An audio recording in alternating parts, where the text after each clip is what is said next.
दूसरा, मैं मूर्ति के सामने नहीं झुका।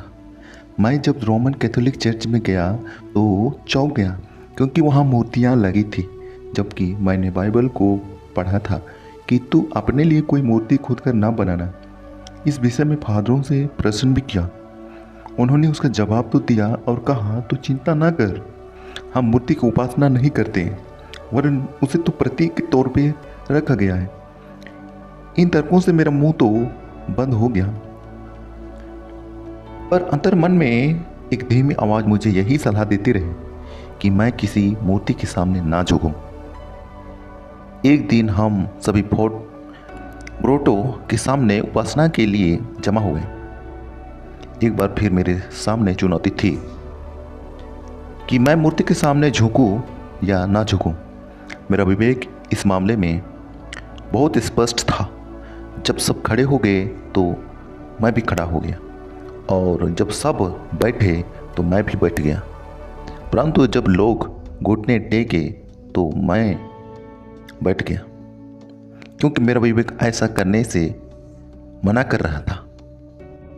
मेरे अगल बगल कुछ बुजुर्ग लोग थे।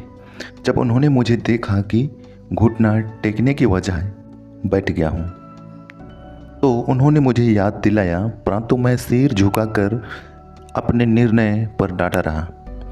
वर्ष 1974 के दिसंबर 24 को जीतू टोली में बड़े दिन की पूर्व संध्या पर मिशा में शामिल हुआ।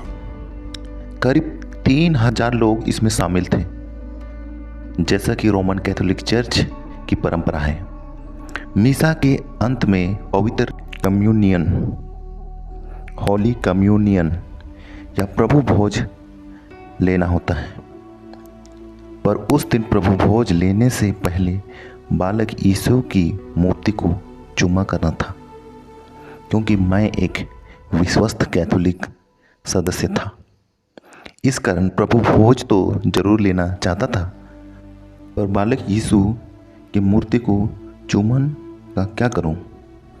यही सोचते हुए मैं कतार में खड़ा हो गया। जैसे जैसे मेरी बारी आ रही थी, मेरी धड़कन तेज हो रही थी।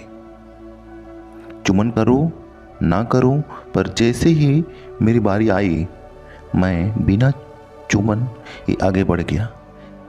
मेरी पूरी कोशिश तो थी कि ऐसा करते मुझे कोई ना देखे, पर मैं एक फादर की नज़र में आ ही गया।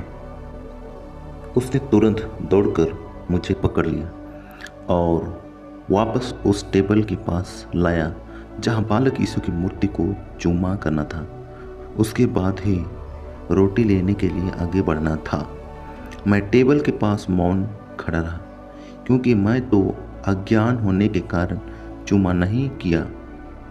ऐसी बात नहीं थी, पर अपने विवेक के आदेश से जानबूझकर ऐसा किया था।